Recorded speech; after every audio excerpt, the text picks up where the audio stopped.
A very good evening to everybody, and welcome to this exciting discussion session today. So, now that COVID has almost ripped us off, everybody, and with that, COVID has also given us something, that is the insight to technology. I am personally a healthcare professional. I never thought that I will learn technology so much what I am doing today.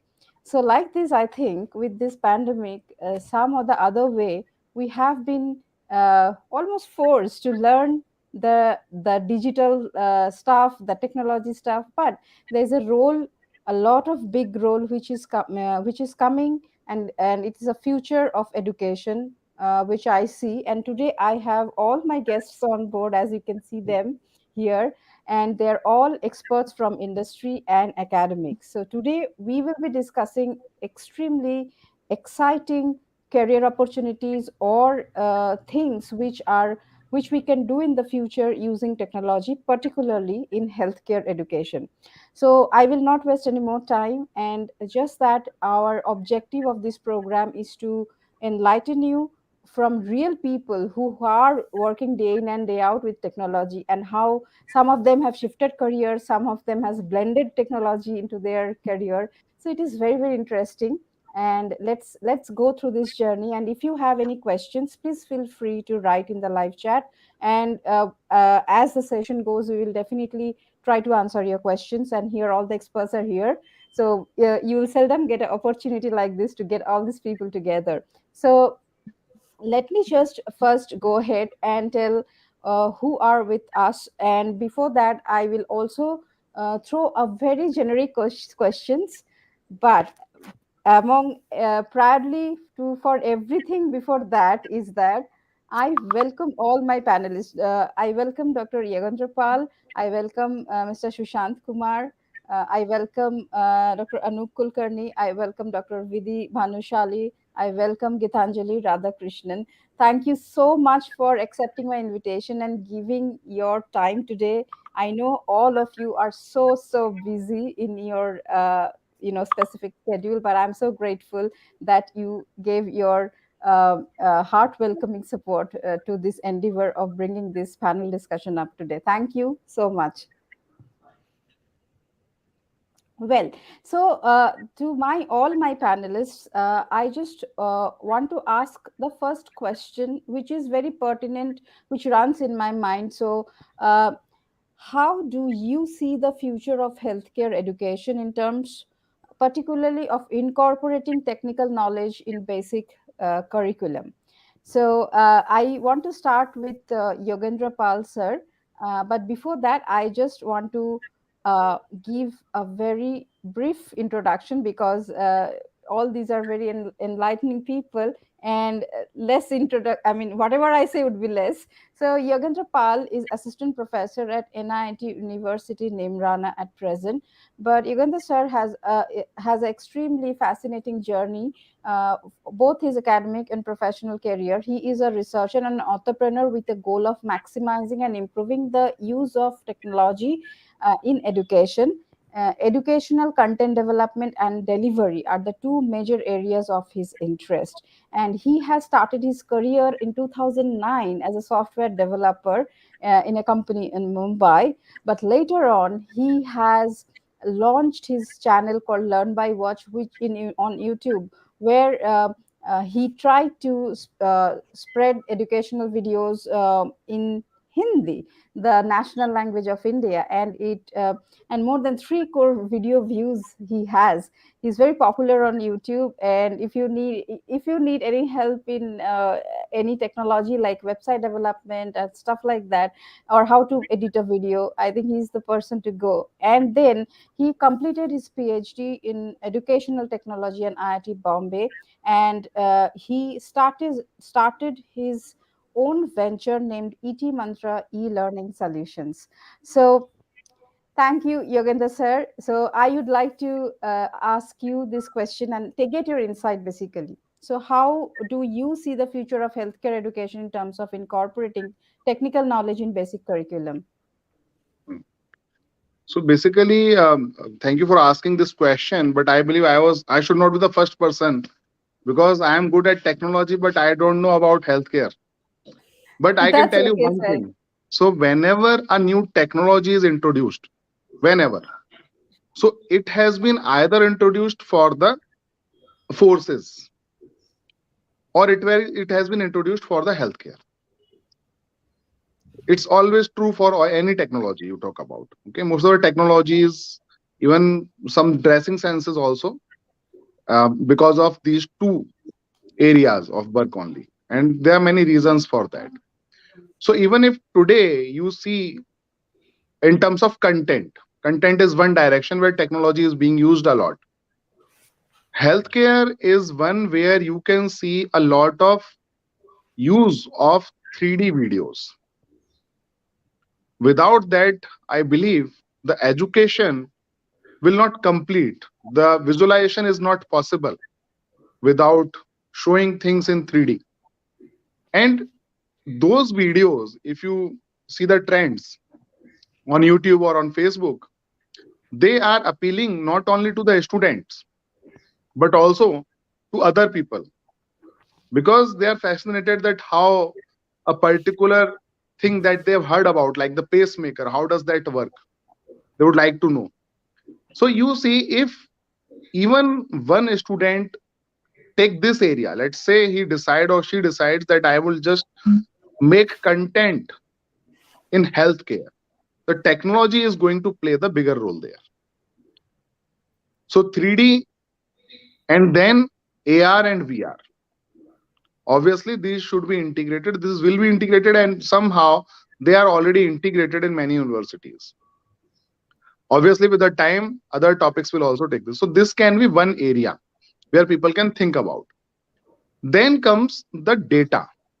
So what happens today, if I am going to a doctor, I am visiting a doctor, I have seen that in Tata cancer research in Bombay.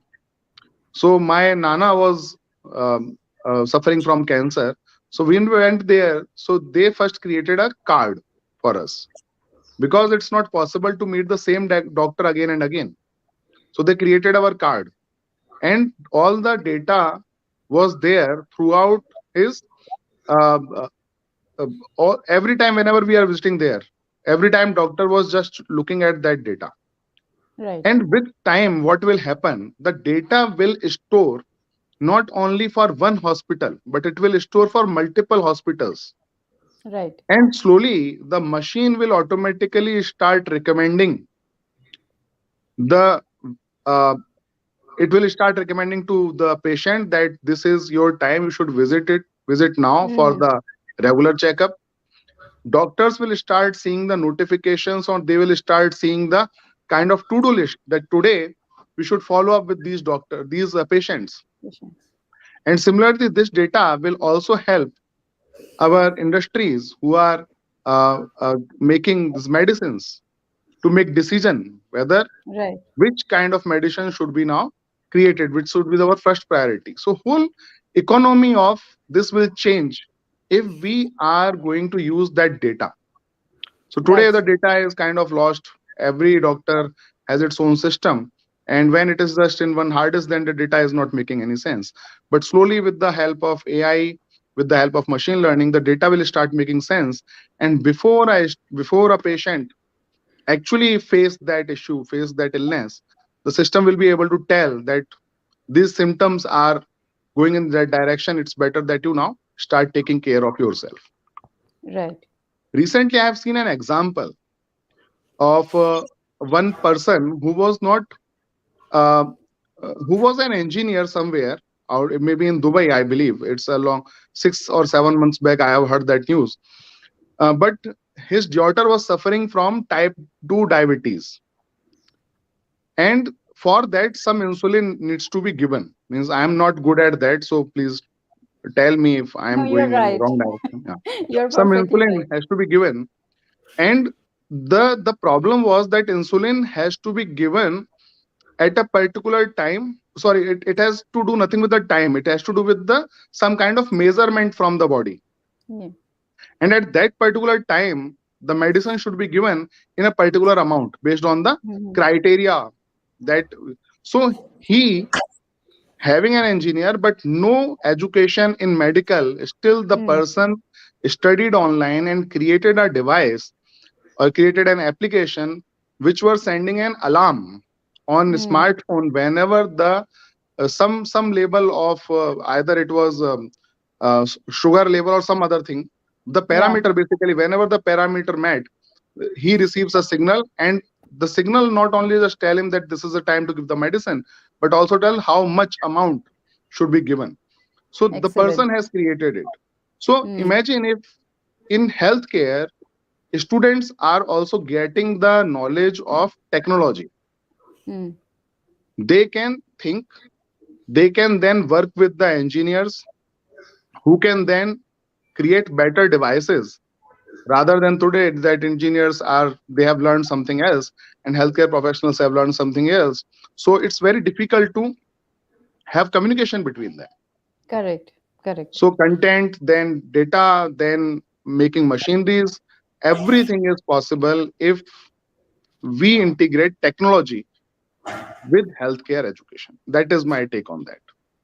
Thank you. It was a very insightful and very practical examples, realistic examples of real life that you gave. So, with the same question, I'll come to Mr. Sushant Kumar. But before that, I'll definitely like to tell about Mr. Sushant. He's also a fantastic. He has a fantastic journey because he's a very inquisitive entrepreneur, and his only goal is to improve lives and health of people. So basically, he is from a finance professional and he drive to a crazy entrepreneur and became an inventor.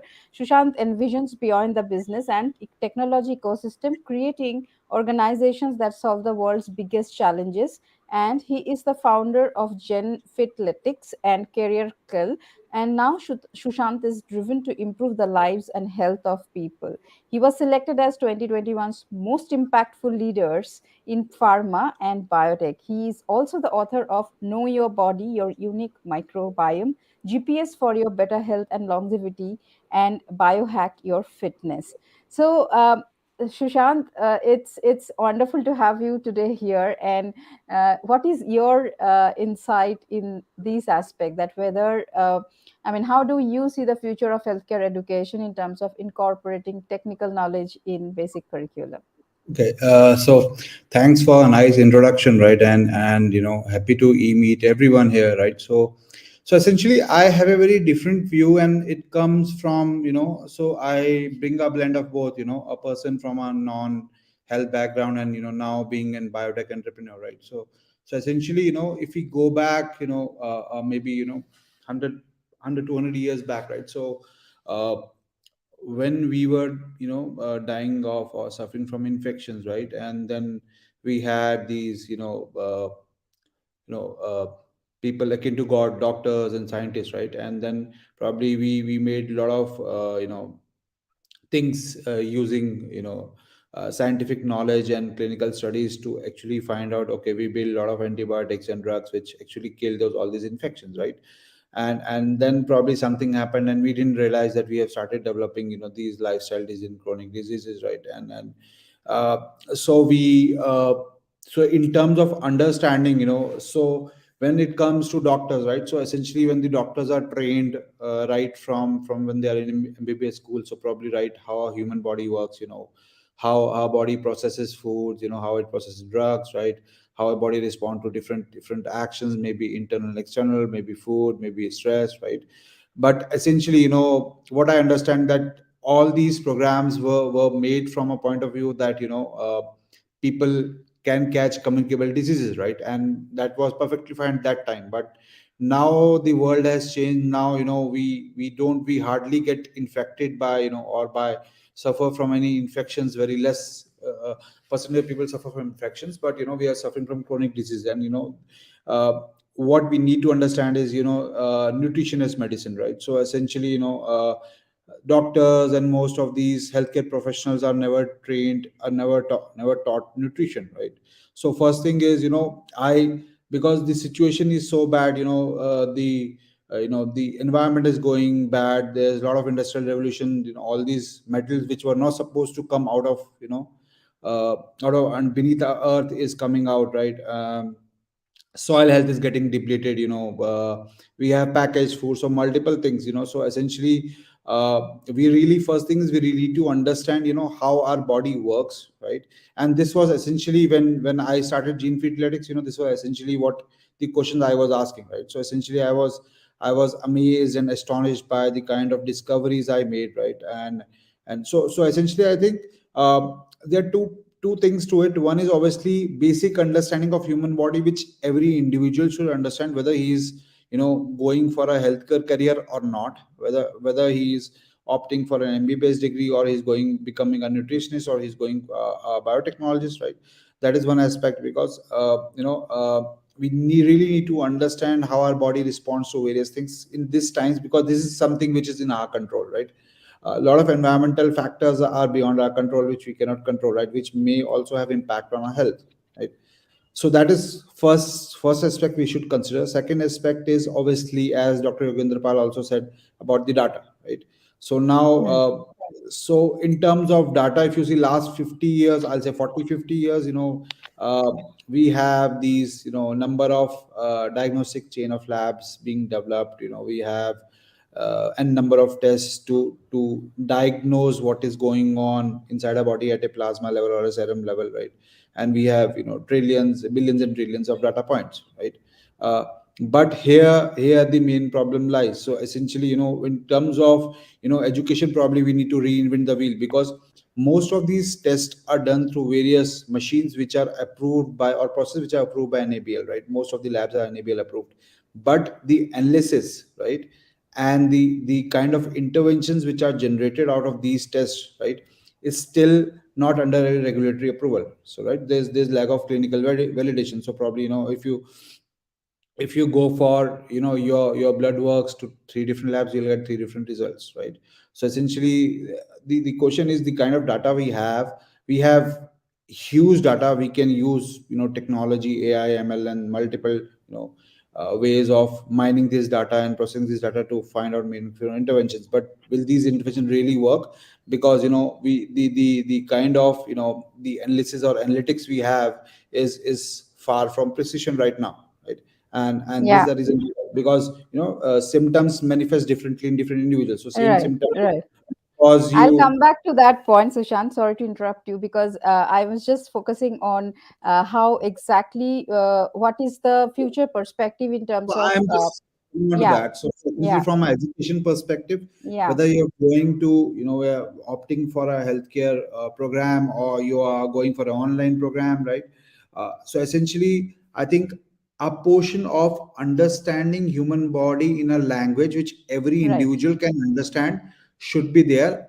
And basics about, technology, how, as Dr. Yogendra said, how technology can be applied to various data points in healthcare, right, in a right, meaningful way, so that every individual doesn't need to have, a biology background to understand that, right? So for correct, instance, if I want to do a program on human biology, probably, I should be able to understand in a way which I can easily grasp, and, probably I can use it for myself, or for people around me, right? Or even if i correct, if i want to be a nutritionist, probably I can even train people, right? So correct. so uh, so I think we have to go back to basics of both side, right? Technology as well as, human biology, right? That's what my take is right now. Right. So thank you for those insights, and I think we'll have more details understanding from you in terms of whether we need to reinvent the mechanism of diagnosis, or how exactly our country needs more of AI or ML for disease diagnosis and treatment. So I think that some more interesting insights we will definitely take from you in the coming in the progress of this session. But just coming back to the basic question, Anoop, I will come to you now. And before that, I'm very excited to introduce Anoop, because he has been a very strong support when it comes to when we try to work together to bring up some educational insights for students to understand artificial intelligence or machine learning. So Anoop, completed his PhD from IIT Bombay in computer vision after his bachelor's and master's in electronics and communications. Later, he worked with Sasken for over a decade in mobile 3G handsets. He was independent consultant with European Tier 1 telecom operators such as Vodafone, T-Mobile, Orange, and others. After that, he began his entrepreneurial journey and co-founded Amplibit Energy and founded Innotomy Consulting. Both use machine learning for different use cases. Innotomy Consulting offers research and consultancy in the areas of data science, artificial intelligence, machine learning, and deep learning with applications in healthcare. His main research areas include medical imaging and analysis of electrocardiograms, that is ECGs, of early detection of type 2 diabetes, hypertension, chronic kidney disease, dyslipidemia, and anemia. He has recently published two papers as lead author in British Medical Journal. He is associated with Neuromatch Academy as an organizer and volunteer, and NMA conducts two back to back summer schools in deep learning and computational neuroscience every year in July and August. He was also a community TA for the Machine Learning in Healthcare course offered by MIT through edX. He also conducts corporate trainings and workshops in these areas. So, Anoop, the question to you is same, that how do you see the future of healthcare education in terms of incorporating technical knowledge in basic curriculum? Thank you. Thank you, Dr. Gargi, for having me here. And I'm equally excited to hear from everybody uh, rather than hearing my own voice, which I actually am not a great fan of. Great fan of. Uh, but yeah, coming to your question on future of incorporating technical knowledge in basic curriculum in healthcare, I think I'll break that down into two parts.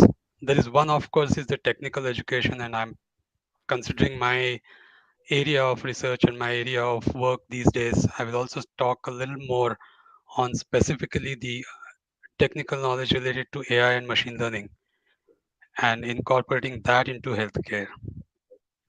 Because if you look at medicine as a field, and some of you are all from the dental background, so you know that technology plays a lot bigger role in your day-to-day practice or even in your academic life.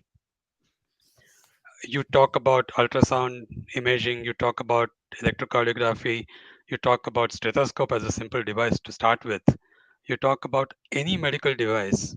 It's not necessary that every doctor or every dentist needs to know exactly how each device operates. What they need to know is how to interpret what they get from that device. So, in terms of technical knowledge, I don't think, while it has been already a companion for medicine and dentistry for a long time, and when I say long time, I'm almost talking about centuries, really. Uh, but it's not necessary that the doctors needed to know those things. The problem with artificial intelligence, and I'll come to this specific part of the technical knowledge that comes from the side of artificial intelligence and machine learning, is that they will somehow need to know how it works. There is not a way by which doctors can say, I would like to use AI and machine learning and not know how to either how to use it or how it works. Right, They will figure out how to use it, but they will need to know how it works and why it works the way it does. I mean, think of a so for my specifically for AI education in formal basic curriculum, my answer to your question on the future is, to be really honest, it's rather bleak. And I'm not saying it in a negative way. I'm saying it in a very positive way because medicine and healthcare needs to be extra careful. Stakes are very right. high. It's directly related to patient outcomes. And think of a medical legal case, for example. Let's say a doctor is using an AI algorithm and something goes wrong and there is a medical legal case. Then who's Mm, responsible? Is it the doctor who used the AI software, which is who is responsible? Or is it mm, the enterprise that built the AI model for the doctor is responsible? Or both? Or no one? And that's where the regulatory framework and the legal framework will need to kick in first. right. in terms of technology and use of AI, you can see, I mean, you read about it all the time. You are using it probably also. It is there. It is there in medicine. It is there in healthcare. It is going to just grow more and more as time comes by. And that has been the case since 90s when kind of internet came through and technology development really kicked off. I mean, it took us, what, 40 years since we understood just how the DNA double helix is to getting the first genome in around 2000, and True. that took about $1 billion to make, or about $3 billion to make. And today, people are talking about less than $100 personalized genome, a full-fledged sequenced data of your DNA. Mm. So I think in last two decades, whether it is internet, whether it is uh, computer science, whether it is pharma, biological sciences, just the technology has just taken off in a very big way. And it is impossible for an academic curriculum Mm. to kind of keep pace with the way with which the technology is evolving. So people have to figure, I mean, when I say people, I mean students have to figure out a way of learning about these things outside of the curriculum, because it Right. is simply not possible for academic programs to just kind of keep pace with these things. Some of the universities in US may probably run a few courses at undergrad level or graduate level where they teach these things. They bring out the nuances of all these problems. But I think in India, if you're specifically looking at Indian market space, I think we are a little bit far away from that. I mean, regulatory framework does take a time. And also, part about AI being in healthcare is also the regulatory thing that Sushant was talking about, right? I Mm. mean, the issue is who regulates these devices. And as I said, with it of a medical legal case, if you look at US, FDA is a big body, which is a forward moving body, which has kind of come up with a new class of devices, as they call it, SAMD, software as a medical device. And they have actually approved almost 400, 500 algorithms, machine learning models as medical devices for practice in the US. I'm we are still a far away from that stage. We will still need a lot more time. And as I said, uh, healthcare better be more careful than be extravagant. I think that will not serve well. So my thing is AI and in healthcare is a good engineering, but it is not a silver bullet. It is not a silver bullet by any stretch of imagination, because it has bias. I mean, some of you who know how AI works and machine learning works, you work with all data sets. Without data, there is nothing. And you try to figure out some patterns in the data so that you can make some intelligent decisions. Now, the problem is these data sets have bias, not Correct. because somebody puts it in it, but because the way the society is, the way the data is collected, the bias kind of filters through it. You heard Mm. about ChatGPT, which has been making raging reviews these days, released by OpenAI in November 30th. And you just need to ask three or four intelligent questions for you to see the bias come out. Nobody trained it for the bias, but the bias exists. Bias exists in people, bias exists in the data that we create, and the same thing is interpreted as a pattern by an AI system which doesn't have any sentience, at least for now, as of now. I mean, some guy, Google guy, got fired for that, but that's okay. I mean, sentience is something, consciousness is something we don't attribute to AI systems, Right. and we better not attribute it to them.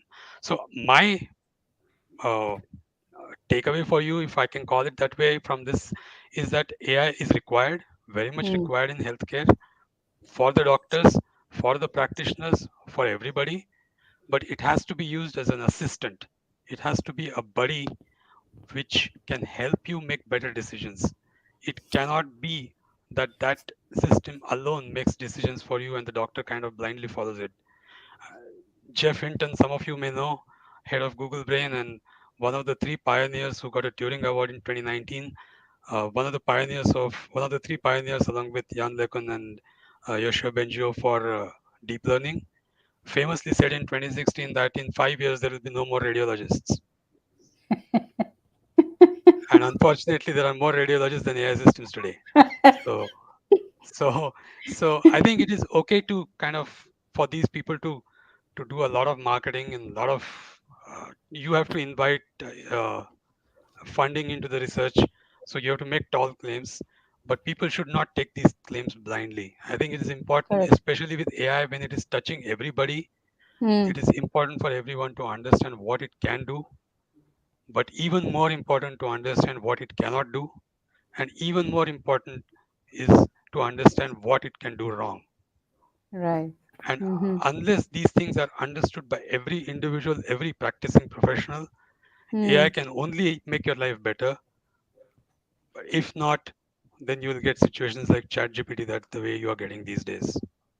Maybe I can speak about it if you're interested at a later point in time today. But my basic takeaway is that it's good, but it needs to be under control.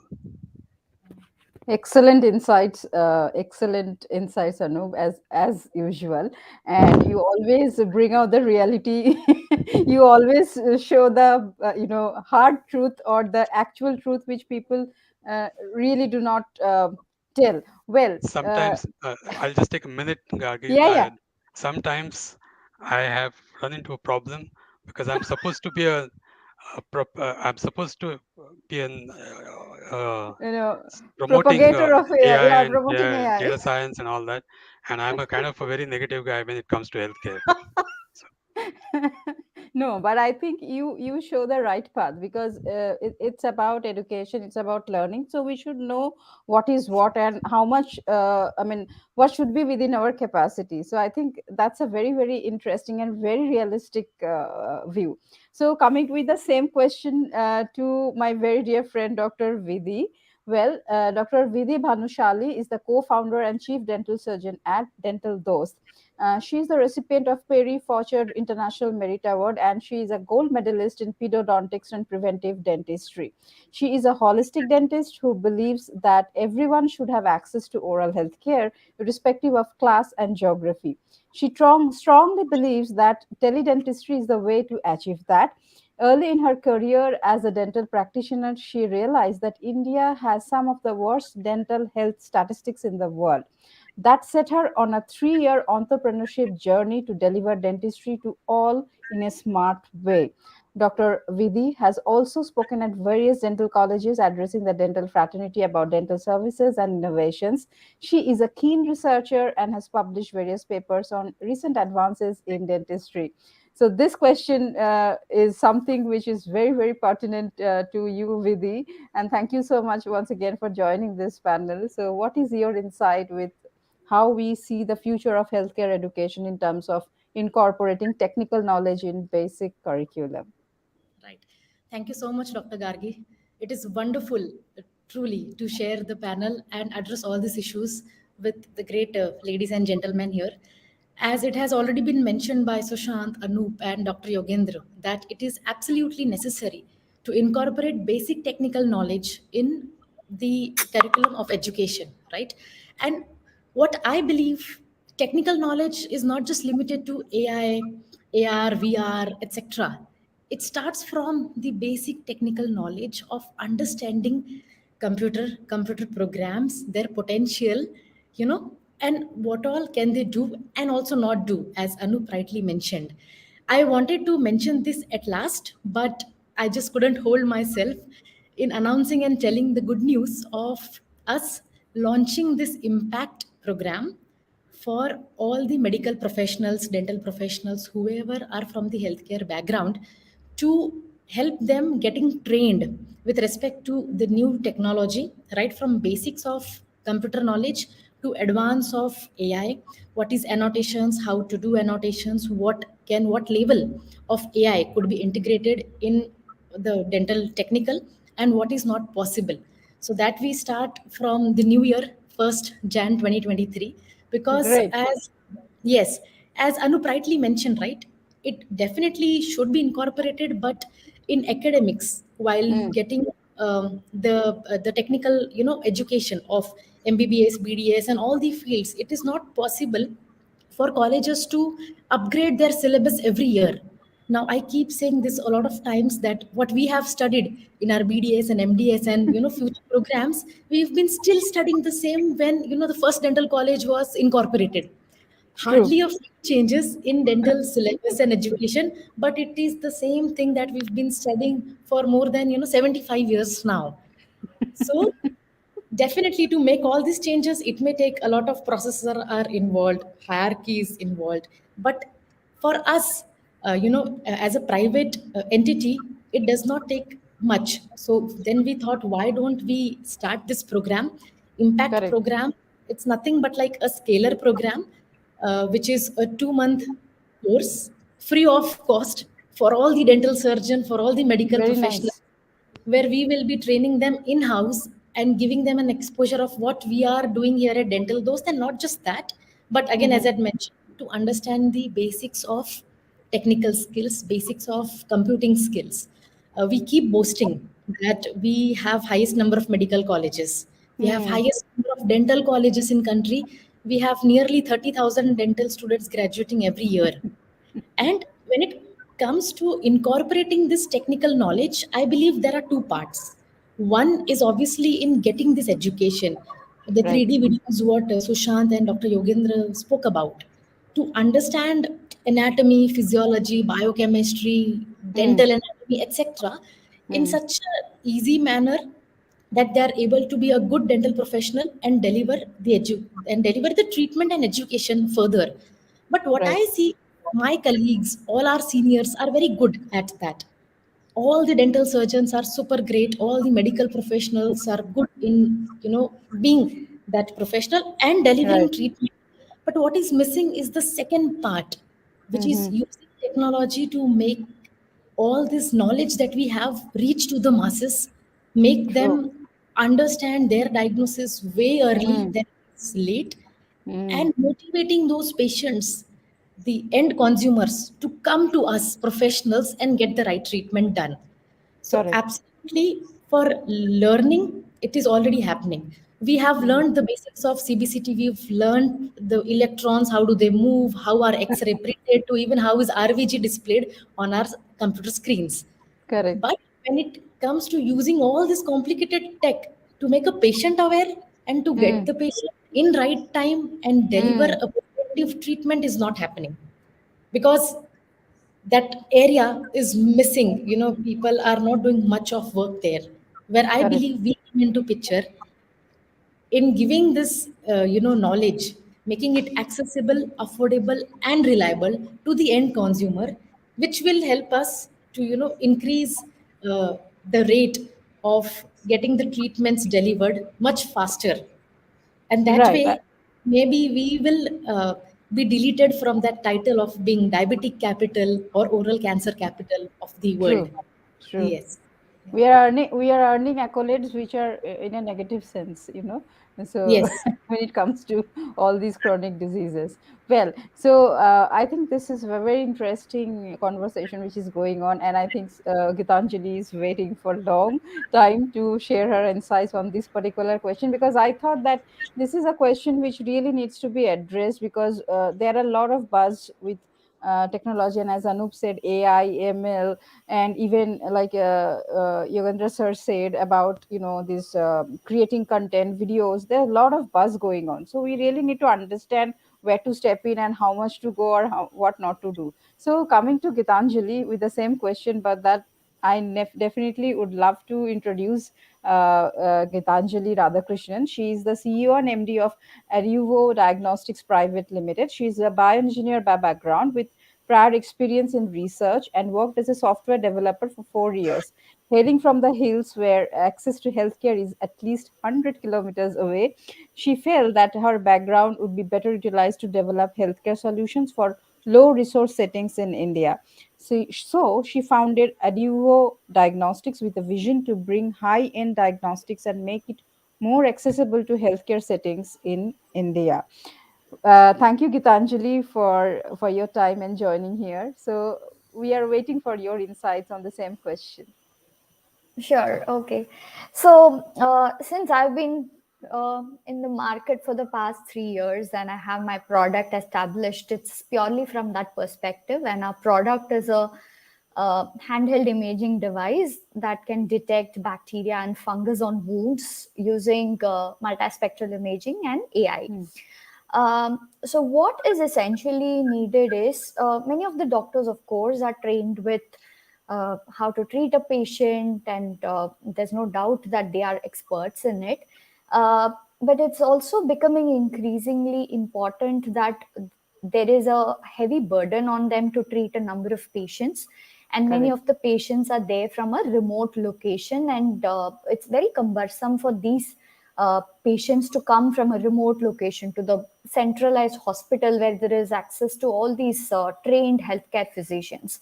So we should need to understand step by step. First thing, uh, we don't need to teach them technology upfront, but I have seen programs like there is a cross collaboration between AIMS Jodhpur and IIT Jodhpur, where students from embedded electronics background or genomics work with the professors there, and they're willing to learn these new technologies because they have this abundant knowledge of how patients get cured, and these people are able to digitize it, make it available, and also have the patients to explain to the doctor in a very simple way how these technology work. And I have personally seen a number of these doctors come up with really insightful problem statements, and we work together and come up with wonderful solutions. So keeping this in mind, just imagine how much of knowledge that's being cross transferred between someone with a background in AI, someone from a bioengineering or a genomics with a healthcare professional. You would be able to give personalized medicine down the line. Okay, so you have, I mean, I personally have seen a lot of these newer technologies combining AI, VR training in terms of how to do a surgery, in US, where they have shown health impact economics, where it has reduced a number of healing time, the hospitalization costs. All these data are there because all of them have centralized this data, digitized it. It's all readily available, so you know what works and how much of cost efficiency has it come up with. Now that is something that's missing in India, but of course we are moving in the right track towards providing a centralized solution. So keeping that in mind, uh, if the doctors are able to give you labeled data set, understand how the AI works and what kind of information you need to give along with all the healthcare reports, uh, that is definitely the way to go. They will definitely understand what is the downsides of it, but it can definitely help connecting patients from a remote location to a city hospital where there are access to healthcare professionals. Last one more minute if I can take. For example, we have, Definitely. when we started, we had an imaging solution that collects multispectral wound image data and applies AI to collect many of the bioburden on wound and how it decreases over a period of time. Now, what we realized was, how about we having a simple smartphone based solution that even a poor person can use to track remotely, and it gives you a risk prediction score, saying this is the time you need to go to the hospital, or the doctor can take a look at it looking at the risk score. So in that way, chronic wounds, the major disease thing that I work on, uh, it takes at least 6 to 1 year to heal. Now you cannot expect these patients to keep on traveling, and you can imagine the number of money that's being wasted. But Correct. solutions like this can bridge the gap and bring down the healing time, and that's just one segment we can I'm looking at. But looking at the number of ways that startups are working on in India and even globally, uh, combining this technology, ensuring you have peer-reviewed journal publications that prove what you're doing, having an impact metrics in place that tells you how is the cost reduction, will definitely add credibility down the line, and it will Correct. also help you bring in personalized, health Hmm. provided to each and every people. And of course, India is not far away, and we should definitely go towards building what other countries are doing. Thank you for that fantastic insight. So Gitanjali, with the trail, with what you said, maybe I just want to add one more question to you, and then I'll go to our other panelists as well. That, Sure. as you said, Like for example, if a person or if a candidate from the healthcare sector, as you say that you have seen many people now learning all the technologies, or they are interested to learn in certain courses that are conducted by premier institutions. So just that if we can make it very simple for all our audience here, that what are basic, what are the basic knowledge skills in terms of technology would you ideally look for while hiring a candidate from healthcare sector? So you as a industry person, as an entrepreneur, I'd really like to know these insights from you, so that people can get a direction, so that they know exactly how and how much and where to train themselves to get those skills to get into the industry. Sure.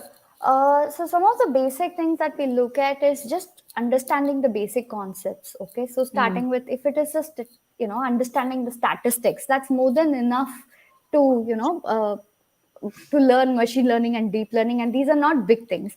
What is very important is sanitization of the data, because you don't need to overfit the model. So having basic understanding and knowledge in statistics is something that we look at. Second thing is basic biosignal processing, understanding signals. This is also something that would help them, because many of these devices out there, these are basically signal outputs that you get, and from that, how are you getting applying AI or into it to get meaningful output is another basic thing that we look at.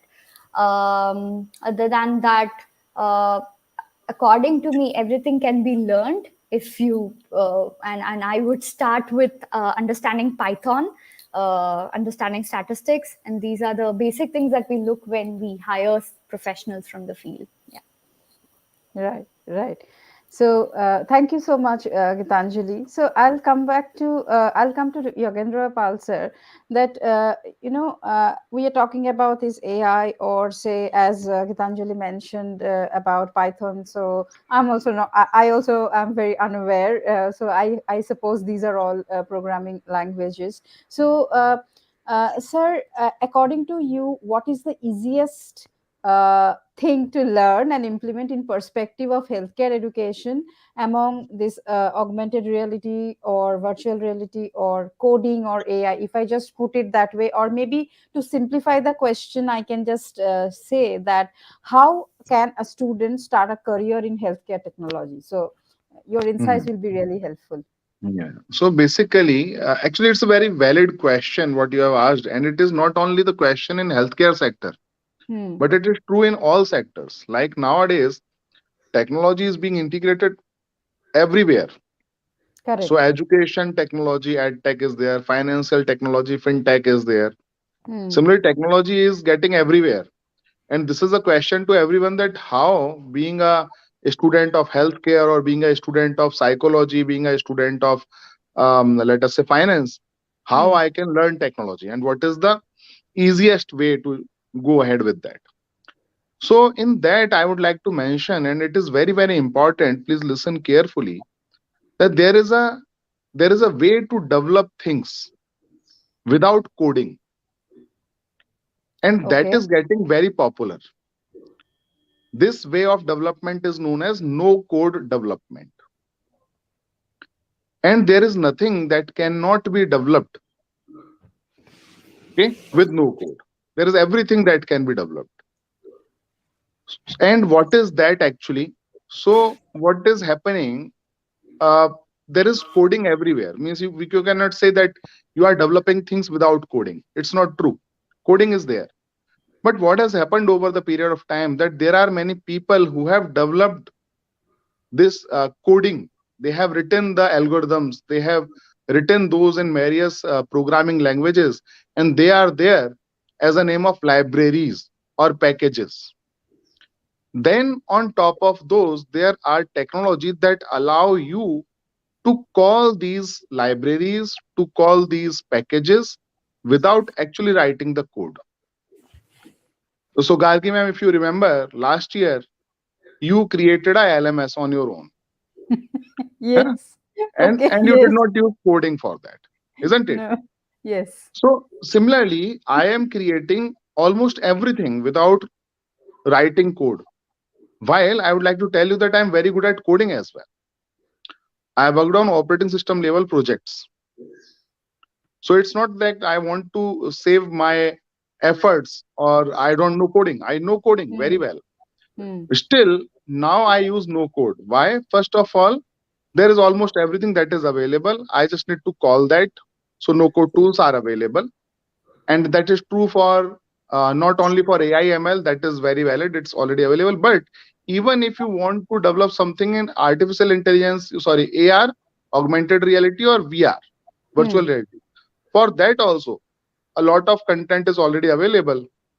You just need to use one of the no code tool that allow you to integrate that in your application or in your website. And that is how one can easily start learning these things.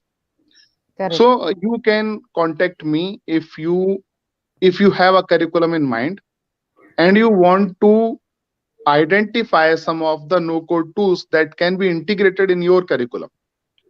So I'll not deviate you from your actual content, but I will just tell you few tools that you can teach so that your student feel empowered with less efforts. Correct. Okay, so no code is something where they should go. Then comes framework. So easiest way is to go with start with no code. Then Okay. comes frameworks. So what is framework? Framework is a coding means in framework you have to do the coding. Okay. But what does the frameworks do? Frameworks take care of modeling, controlling, and view. So basically there is a architecture, MVC architecture in any development. So framework have well defined way so that you can create your own models. Obviously you have to Mhm. write the code, but the code will be minimal. The security is something that framework will take care of. Controllers is something that you have to develop, but system will take care of that. So deployment will become easy, Right. updation becomes easy, management becomes easy, but still you have to learn the coding part. So that is the second thing. You have to, if you really want to start, you can start with this also. Hmm. Frameworks like Django is available. Then in Java also there is one framework available. So there are many frameworks available. Hmm. Then if actually you want to integrate AI ML, then comes Python. And why Okay. Python? Because it has a huge library available. So Python is very simple language. One can easily learn that, learn the basics, and then that don't go into the computer science side of Python. Like don't go into the object oriented part, don't go into the service oriented architecture, but start learning various libraries related to your curriculum, which are directly related to your curriculum, and then Hmm. try to use that with the basic Python, and you will see the impact of that. Other than these language related things, one need to look at what Amazon as a AWS is offering, what Google Mhm. Cloud is offering, what Azure is offering, because these Mhm. three companies are offering some tools that allow you to integrate various libraries easily with your code or with your no code solution. Okay, so this is something that one need to learn parallelly. Otherwise, deployment will not be possible, and with just you will just learn and then nothing. Okay, so having an eye on AWS or Google Cloud or Azure. See, I'm saying Hmm. or. If you Ah. want to go with AWS, just go for that. If you want to go with Google Cloud, fine. So any Right. one of them is very important to keep an eye on so that you can see what is the new technology that is coming in the market. And Hmm. once you know that, then automatically your mind starts searching for other things that you already know, and then finally you can develop your own solution. So that is my take on it. Please remember no code, then framework, then Python, and finally comes the cloud computing. Thank you, sir. It was very interesting and a very clear-cut pathway. Anybody who would be listening, who is listening now, or anybody who is interested to take up this, extra knowledge, I think they have now a start point. Because, as I said, it's very overwhelmed with information. We really don't know. Even if we are interested, we don't know what exactly to do or take the first step as well. So I'll come back to Vidhi. Dr. Vidhi, I know that since Dental Dost is a healthcare app, so I just want to combine two questions together and ask you that if somebody wants to actually become an entrepreneur just like you, so what would be the steps to build a startup based on healthcare app, or rather than can you also focus on how learning technology can open up interdisciplinary career dimensions for dental students or healthcare students? I would like to put that way.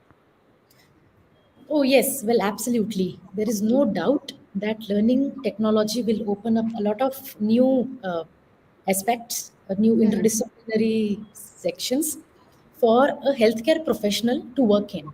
Now, Hmm. these days, medical professionals, dental professionals are not just limited to clinical work or Correct. just being in academics, right? A live example which is seen is here in our headquarters, Dental Dost, where we have dental professionals, Hmm. BDS, MDS, and PhDs Hmm. labeling the data, segmenting, augmenting, annotating the data, understanding, as Gitanjali mentioned, right? Right. Statistics is the basics what you need to understand. And Hmm. above all of this, what we really look in the candidates that we want to add in our team is the basic curiosity. Everything else, all the skills could be taught, but if basic curiosity is missing, then I believe nothing can be taught to any candidate. So yes, learning technology definitely will open up. And answering your part B, right, what are the steps if you want to get into entrepreneurship? The first and the foremost step is to change your mindset. Start thinking like an entrepreneur. Don't just limit that I'm a doctor, I just know how to practice, because obviously in colleges and even the other programs, what the students have learned, they know how to practice clinically. So get into the right mindset that if I'm here using the technology to reach out to masses, whether the dental community, medical community, or patients, anything and everything is possible via technology. The basic steps when it comes to solving any problem, number one is to recognizing the real problem. Sometimes now I get this question asked in a lot of panels. The recent one was at the Google Developer Cloud and the group festival which was arranged in Pune, and they were like, we get a new idea every day, we think of a new problem every day. Please see if the problem is genuine and real, and if any solution is required for the same. If you figure out that okay, this problem is genuine, now to cite an example of what we started Dental Ghost, what I was thinking about it. We have more number of dental surgeons in India than required, yet our oral health score is the worst in the world, yet we are oral cancer capital. Then we have patients, we have doctors. Problem is genuine, there is no connection. Patients come to us very late. They think dentists are scary. We will be giving extra treatment which are not required. So then how do we bridge this gap? Right? Problem is recognized. Then we thought, how do we make a solution? Number one was, as Yogendra rightly mentioned, content is required. Just today, out of all the comments that we keep getting on YouTube, one comment read was so funny. We had done a video on oil pulling, and the comment read, finally, a real dentist is talking, Okay. which means so much of content is being produced from non-medicos about medical treatments. Then Absolutely. absolutely, how will people believe on that content? So the Hmm. first step was we started making content around dental treatments, right from basic to high end. Hmm. Meanwhile, having a vision of getting into tech, AI driven, or which Hmm. technology we were not sure back then. This is in 2018. But as and when we started talking to our users, we understood that computer vision tech is the way to go, where Hmm. we definitely have to use our mobile phone to help people diagnose their oral diseases way earlier than they have manifested into swelling and pain. Why mobile phone? I had even thought of making a medical device, some hardware, but I thought just for diagnosing, people won't buy it. Even now, people think a lot for buying that digital BP machine that we have. Correct. But when diseases one diagnose, they are not going to re-diagnose. Hmm. Hmm. I thought if we can put some X-rays, etc. But I was like, wait. Let us first start from a device which is present in every household, more than toothbrush. So a person would have a device, a smartphone connected to internet, but they won't have a toothbrush. Now, this is validated data. True. Yeah. Then we made a prototype where we integrated our computer vision tech, which is, as you know, right? Take 3 Yeah. photos of and get an instant report with a very fundamental normal UI UX. We just went in the market because going Correct. into the market with some solution is better than never going into the market. A biggest mistake what I've seen people doing, they keep on changing their requirements. Let's Mm, beautify, let's add all these experiences features, and this way 2 year 3 year 5 year they are building a product and they don't end up going to a market. mm, No matter how excellent you think your product is, you will get a proper feedback from market, from the absolutely. real users, that what needs to be changed, deleted and added. So Correct. we did that, and in the last year, and in this 2022, we served more than 1 lakh patients. So we exactly Fantastic. knew what to change and what not to change. Then Exactly. once you have this real pool of users, then you have the real data, and the journey will fly off slowly and steadily. But make that prototype be lean until then, check in the Hmm. real market, come back, make the Hmm. required changes. Hmm. And then and if your project is into AI ML, where it requires a lot of data or a lot of research. Now with respect to oral health, oral care and images, Hmm. there was no place we could go to get images which are clicked by smartphone to train the machine learning models. So we started Correct. collecting data. I started Hmm. training doctors to annotate images, and from there, now where we are, right? So it may take time, patience. We took around almost more than 2 years for our research because there was nobody doing this. So no Hmm. precedence for us to refer the project from. Right. But if you figure out the right problem, eventually your solution will keep developing. You need to pivot wherever and whenever required. Don't shy away from that. And have the highest level of patience, uh, right? And be consistent is the only thing how I would like to end it. Thank you, Vidhi. Fantastic insights from you. A real person who is into the, who is making her hands, feet, everything dirty, getting into the market and talking to people and really solving a big problem. Thank you so much. Well, I think I should also thank our audience who was constantly with us, and we have another insight from very interesting insight from one of our audience here that he says that I think there should be an optional modular subject for the students to take the computer, that is AI or ML based subjects, during their course, like BSc, MBBS, BDS. I hope the policymakers take all the suggestions and they really incorporate. Thank you for your insight, Mr. Rahman. Well, just coming back to Anoop and Sushant, because it's very related, the things that I would like to ask both of you. So Anoop, what should be the start point again for a healthcare aspirant if he or she is interested in learning and incorporating artificial intelligence as a career path? Yeah. So a lot of it has been already spoken. So Hmm. I will not repeat whatever has already been said by Gitanjali and Vidhi and Yogendra. Uh, but I wanted to, before I come to that question, Dr. Gargi, if you don't mind, I wanted to say a couple of things about what I heard from Vidhi and Gitanjali earlier.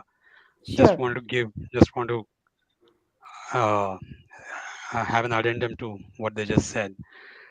Vidhi was talking about how academic curriculum are so slow, and that in medicine and BDS, you have the same textbooks for the last 60 years. I'm an engineer, and the books behind me are the books I studied 40, 50 years ago, are still the same textbooks recommended even in engineering. So don't worry, you're not alone. and and I kind of kept them as a souvenir, but looks like people are still referring to them. Uh, and another point Vidhi mentioned just now was about a real dentist talking. All right. So we know how Twitter exploded during the pandemic time, and how all non-epidemiologists were talking like epidemiologists throughout the 2 years. So So it's a problem everywhere. I mean, it's a society the way we are today. We have become with access to devices, with access to an opinion which may be completely biased, completely uninformed, or completely informed. It is difficult to figure out who's right and who's wrong. And everybody has to say equally authentically what maybe Dr. Fauci would say about gain of function, for example. So we are in that world. And one of the points that actually I wanted to concur with Gitanjali, that she mentioned about remote location access and the device that she mentioned about that her company is working on. Uh, Actually, one of the things that I am working on in using ECGs for uh, diagnosing the NCDs, typically what are called as non-communicable diseases.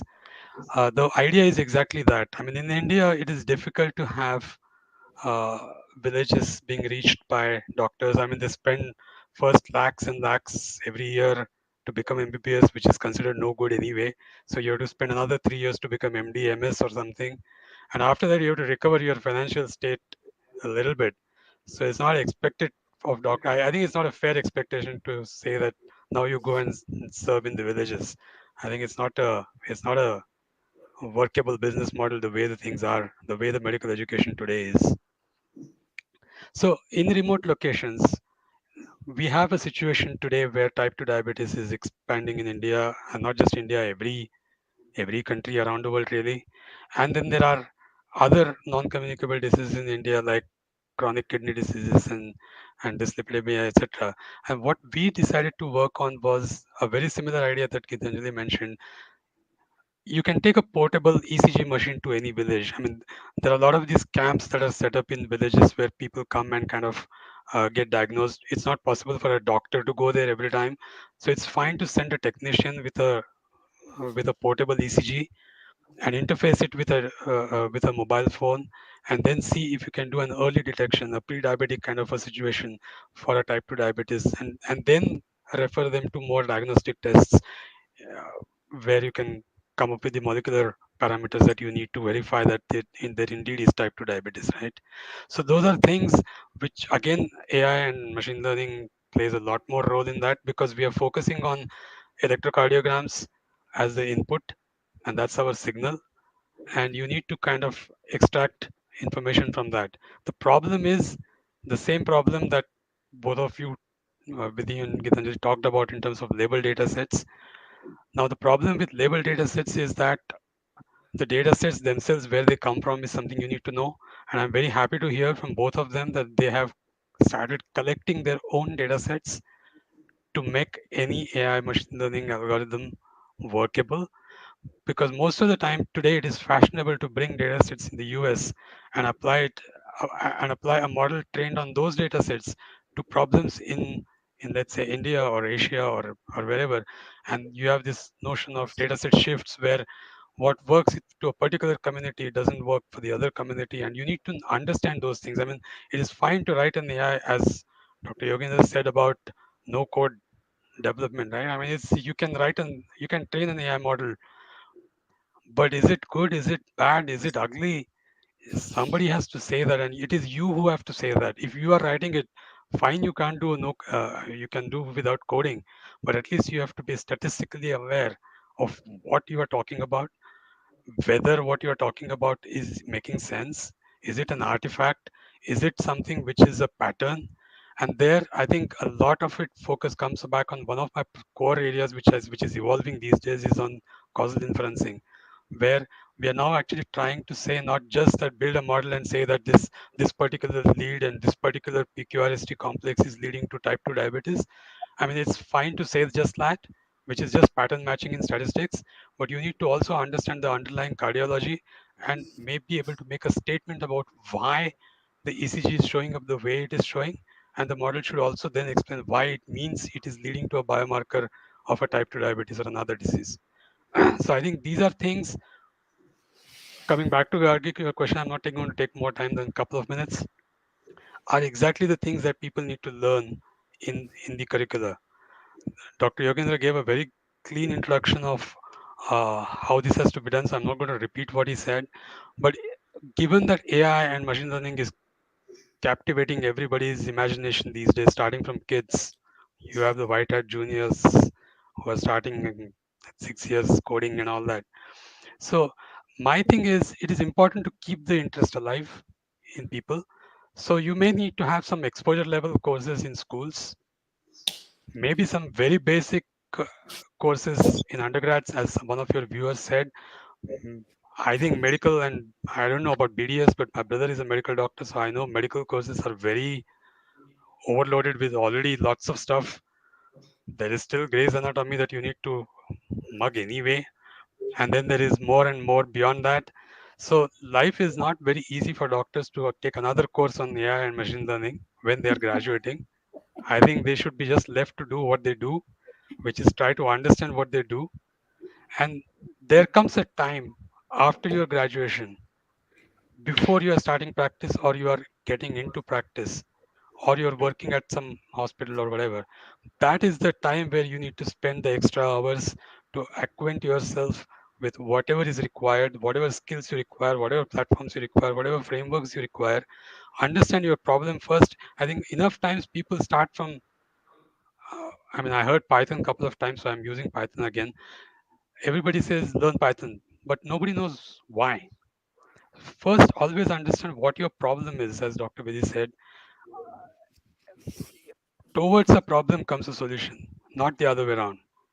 And for that, if it needs Python, so be it. If it needs Android development, so be it. If it needs R, so be it. If it needs you to go and sit and do assembly language programming, so be it.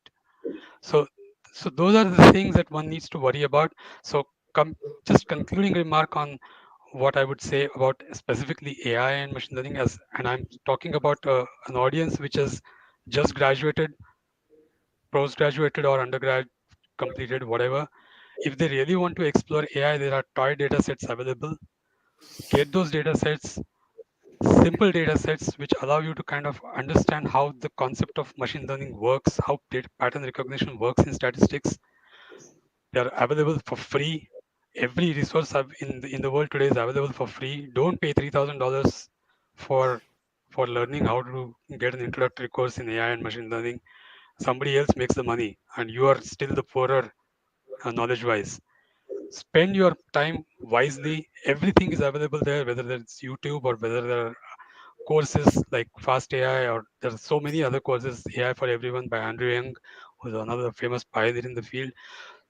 It is available, but it is the time when you should do it. You should do it when you have a little bit understanding of the domain that you're talking about, and you have a little bit exposure about what is available there and what kind of problem you would like to be associated with. Play around with the data sets, understand how it works, and then kind of get into it one by one. I think, and I concluded by one famous tweet I just read 2 days ago. I loved it, and that's why I thought I'll share it with everybody. Somebody said, "How do I learn Python and machine learning in 4 weeks?" So the answer the teacher says is, reduce the Earth's rotation 26 times and then start learning. It's going to take you 2 years anyway, so I might as well spend the time happily. Thank you. Thank you, Anu. It was fantastic. It was very exciting and it was fantastic insights from you. And well, that we're talking about healthcare and we are talking about technology, we are talking about education. The one of the most vital part in healthcare, whether it is dental, medical, or any other allied healthcare sciences, is diagnosis. So, Sushant, you being in the limelight of this area, so. My some of the questions that is very pertinent, and I think you're the best person who can give us insights on this.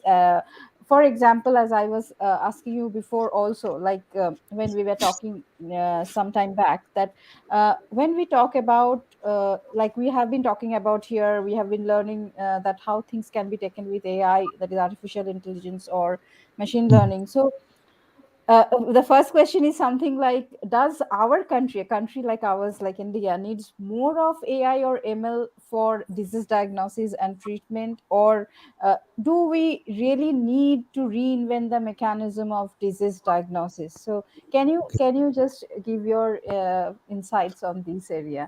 So so I think it was a nice interaction which I was hearing silently, and for one moment I was believing that I'm sitting in a medical school. So I'm sorry, but I don't come from a typical technical medical background, right? So that was my feeling, and I was thinking, I've gone back to my school and studying something, right?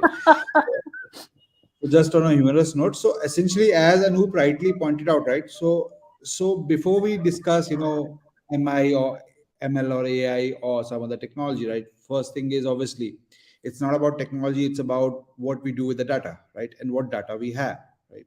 So essentially, whatever data we have collected, right, it is available to doctors, all nutrition, all healthcare practitioners, right? But there have been, in simple words, there's been, the data lacks precision and accuracy, right? Because in terms of the data which we are collecting, whether from diagnostic tests or X-rays, or so they have been, in terms of gaps, in terms of how we are interpreting the data, as I mentioned in the, during the starting time of this discussion, right?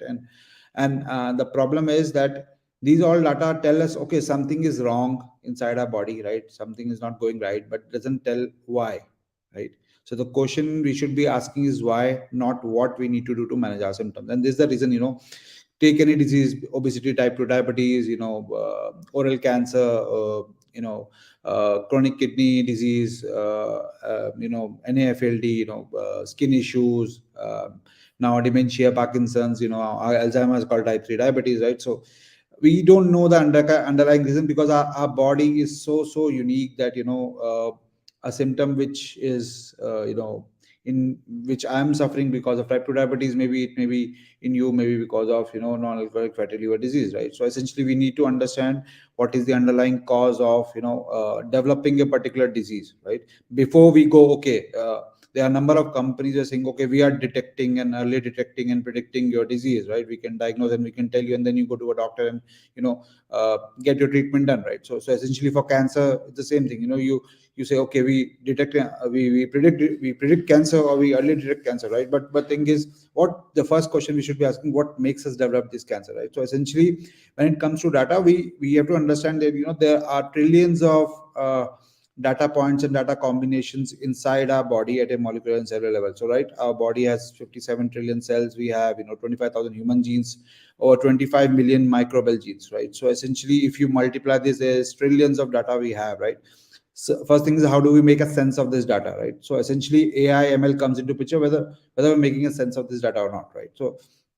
So first thing is, as Dr. Vidhi is also doing, so we have to collect the data. Right now, we can't depend on data from other country, because our country is so diverse.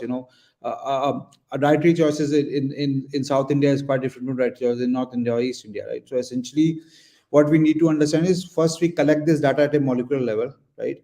And how do we analyze and interpret the data? So again, AI is a very blanket term. So we know AI is nothing but mimicking human behavior, right? In simple words, right? For anyone who doesn't come even from technology space, it's very clear that whatever tasks we do as a human being, right? Because our brain does a lot of tasks, right? From imagining, analyzing, explaining things. So there are multiple data points, right? So essentially, how do we use machines to actually do that work, right?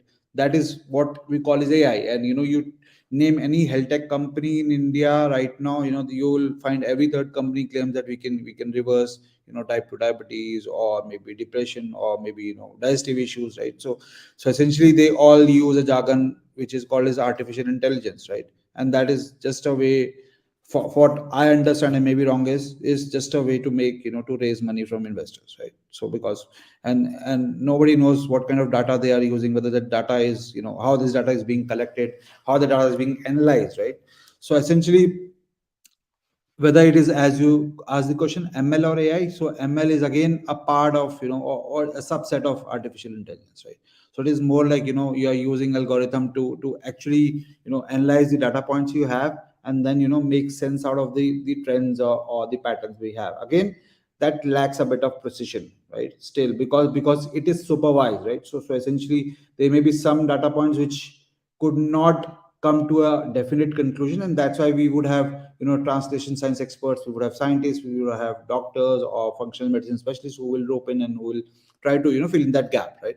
So essentially, what we need I feel basically is, another subset of machine learning, what we call as deep learning, right? So essentially, which is unsupervised and more accurate. So we need to bring that precision, right? So essentially, artificial intelligence may give you a broader view. If you say AI, right? So anything, if you're taking an Uber, right, going from point A to point B, your app is showing, this much distance. That is nothing but AI, right? So that's a very broad term. So essentially, since our country is so diverse, our dietary choices, our lifestyle choices are different, any part of the country, so essentially we need to understand precisely what is making us develop a particular disease, right? And that is individual. So that's what, so I'll come to later how we are doing it, right? So we really need to understand how the molecular interactions happening inside the body, right? And so it's all, collecting that biological data, analyzing that data, and using a deep learning so that we get a precise solution for everything. So anyone who is claiming we are doing AI, it's you cannot do an AI right now because we don't have the data, right? So essentially, whatever data we are being using at a serum level, it's not accurate, so it is not going to give you the right results, right? So essentially, that's why you may suppress one symptom, you will start developing another, right? So we really need to understand these molecular interaction. That's what we have been doing. So we study the activity and function of microbiome, right? Starting from the gut, then the vagina, the oral, right, and then human genes expression, right? So essentially, how the activities of every single microbe is impacting your physiology, impacting every single gene's expression, whether it is microbes or human, right? How it is impacting your cellular health, mitochondrial health, right? So it's just way of collecting this data and then analyzing it by building algorithms right now using data analytics, because we don't have the right so much huge data right now at a molecular level to actually build a model or algorithm around it, right? So essentially, we need to build that data and we need to keep on feeding the system with data so that it keeps on improving, and that's how we bring precision, right? So as far as AI or ML is concerned, application of AI ML in healthcare, probably we are right now, as far as compared to US, we are maybe 10-15 years behind them, right? And we really need to build this different set of data points which we really need to analyze, right? And or else these plasma level data has to be so accurate, and it should give precise intuition, which is not possible right now because there is no regulation on the validation of the analysis of the data, right? And again, that is not solving a real problem in terms of that is just telling us, okay, we have some issue, right? And that's why, so what I feel, from a medical professional perspective also, right? So in school there is so much taught, right? As Anoop pointed out, right? So doctors know, okay, I have this disease or I have this symptom, I have to give this medicine or I have to prescribe some sort of intervention, right? So that's a common way of diagnosing a patient by doctors, right? Obviously there is a gap because doctors are not able to understand a unique biology of an individual, right? So obviously there will be always a gap in the bringing precision into diagnosis and treatment, right? So essentially, from a doctor's perspective also, learning AI ML is one thing, so probably laying hands on this data, which is something, understanding an individual's biology at a molecular level is what is required, right? And again, doctors cannot do everything, so obviously there has to be a blend of alternative medicine and modern medicine, right? So essentially, if you see, doctors have a role of diagnosing and treating a patient, right?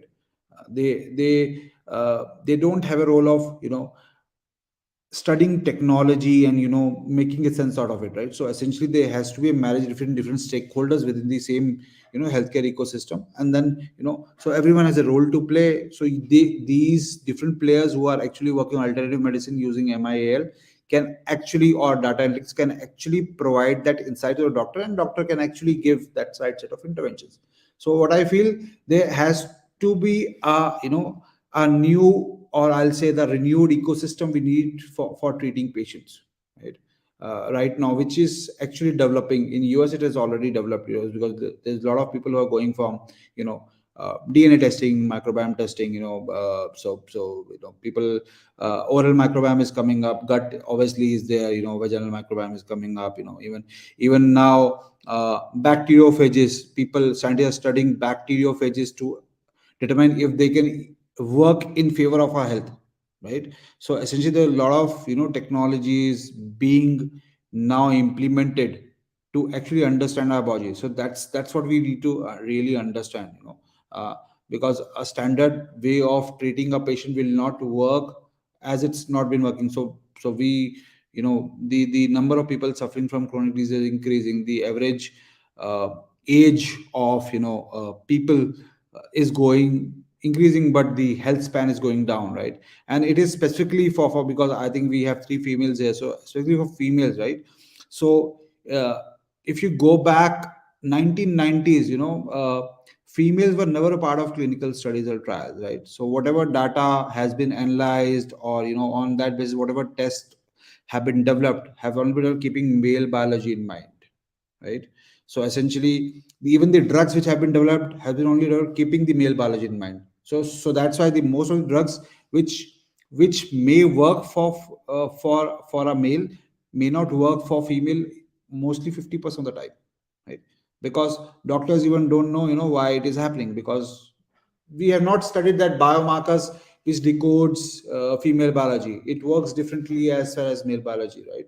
So the hormones, the way females respond to food, respond to drugs, is different from how male respond to these things, right?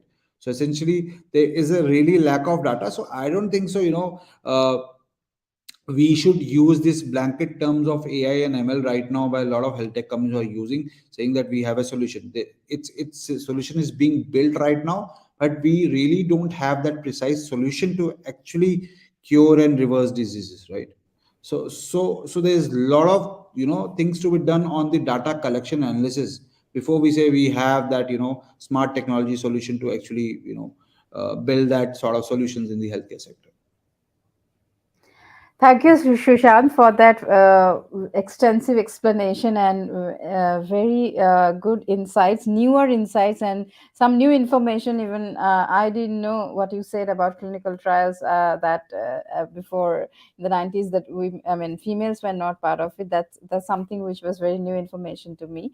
I think we already overshooted time, and thanks to everybody, the viewers, all my panelists, that you have been sticking together, and this was a fantastic conversation, and I had a lot of learning, and I believe that all my audience had a great deal of learning too. And thank you so much for being here once again.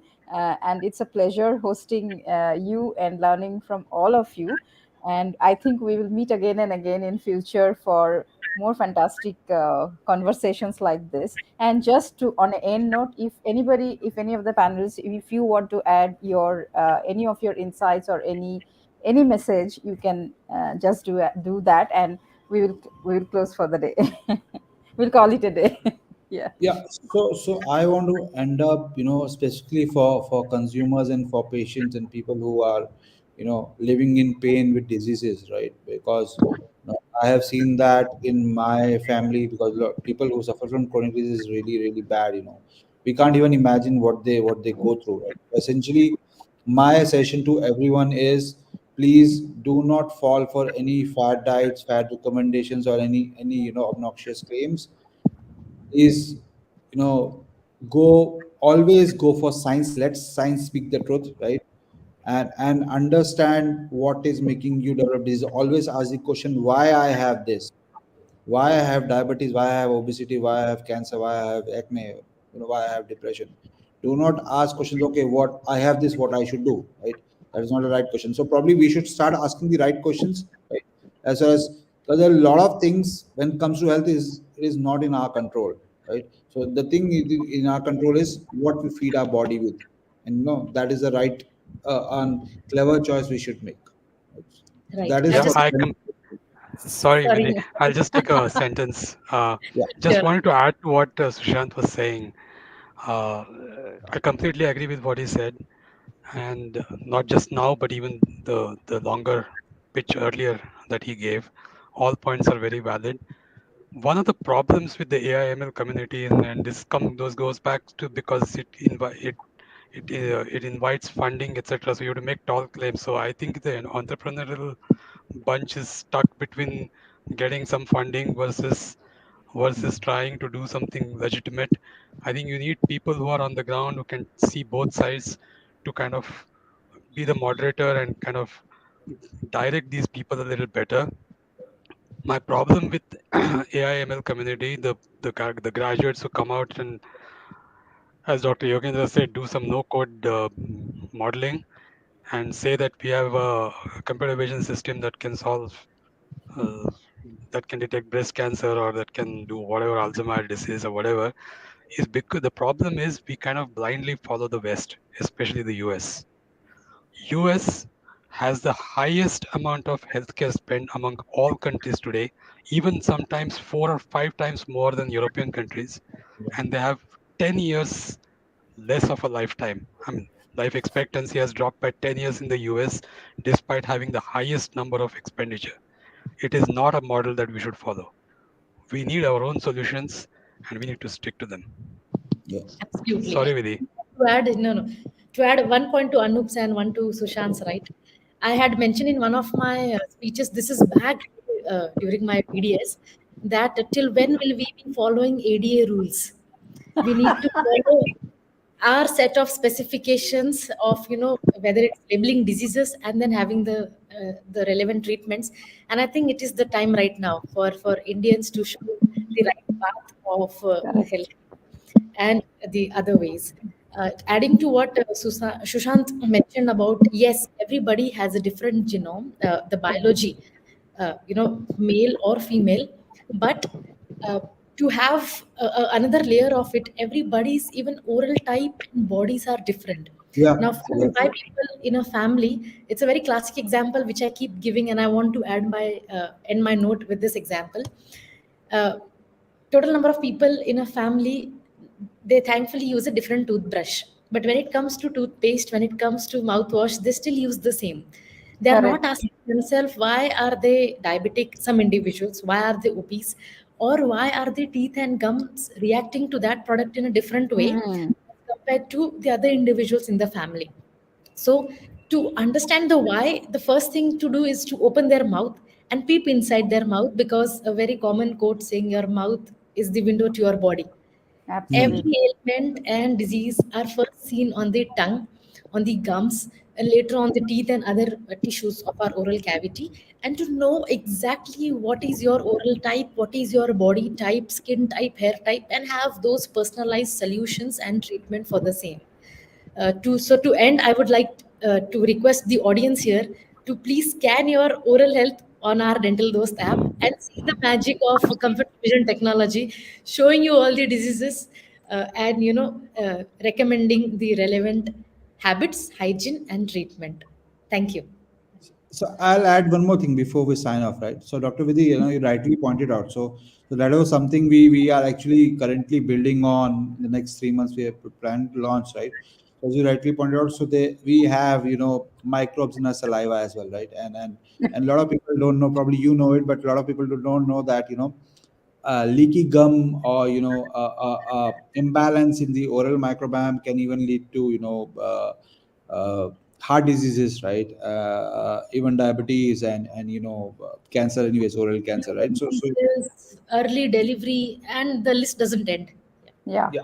So I always take this example, a simple example, to explain everyone, how the interaction take place. So if you have eaten something sweet, so it is first eaten by your microbiome in your oral, and then they convert into some byproduct. It is like they pre-digest the food and they tell their friends in gut, okay, I have come across something sweet. Please tell pancreas to release insulin, right? So essentially every bit of our body, right, is a data point, and it gives some signals, right? So essentially right from mouth to that, we need to understand every single these signals, right, before they converts into symptoms, right? So that is what is required if you really want to take control of our health. True. Excellent. Mhm. So I would like to add one from the perspective of curriculum. So Right, because sir. there is a chat about that, if we have a course on AI ML, Ah, and I would like to take input from Dr. Vidhi and Dr. Anoop, as they have mentioned that rather than thinking that I learned something, if you start thinking from why you are learning, ah, then actually start making sense. And then in that case, it doesn't remain a curriculum. It becomes a important task that you have to do anyway. Okay. correct, sir. So don't introduce a curriculum in AI, in ML or something like that. And as Anoop has mentioned that uh, we already have a overloaded syllabus. And then you are saying the one more subject, and it is true for all streams. So there's a Absolutely. very good professor who introduced practice school in BITS Pilani. Okay, he was one of the founding member who introduced practice school in 83, 84. And according to him, rather than you teach something because it should be taught, if you Hmm. actually start taking a problem and then work backward from that problem, that in order to solve that problem, what needs to be taught, Yeah. then it will start making more sense to the students as well as to the teachers, and ultimately the person will become an important asset for any industry. Today this is also a problem that I'm learning something, but will it be useful when I finish Correct. that? Many jobs will not be there after 5 6 years. So once this starts happening, project based learning, Hmm. then it will start making more sense to everyone. So rather than integrating AI ML or something like that, you work with the startups in healthcare, Correct. ask them what problem you are trying to solve, and then in your classroom you ask your students that these are the problems, are you interested in solving it? And for that project you can then think about giving them some marks. So that is something we are working on. So if you want, you can take our help at NIIT University. We will be happy to introduce this thing which we call additive curriculum in any healthcare, a curriculum that is already there. And there is a flip side to the curriculum debate, right? And there are teachers also, and some are good and some are not so great.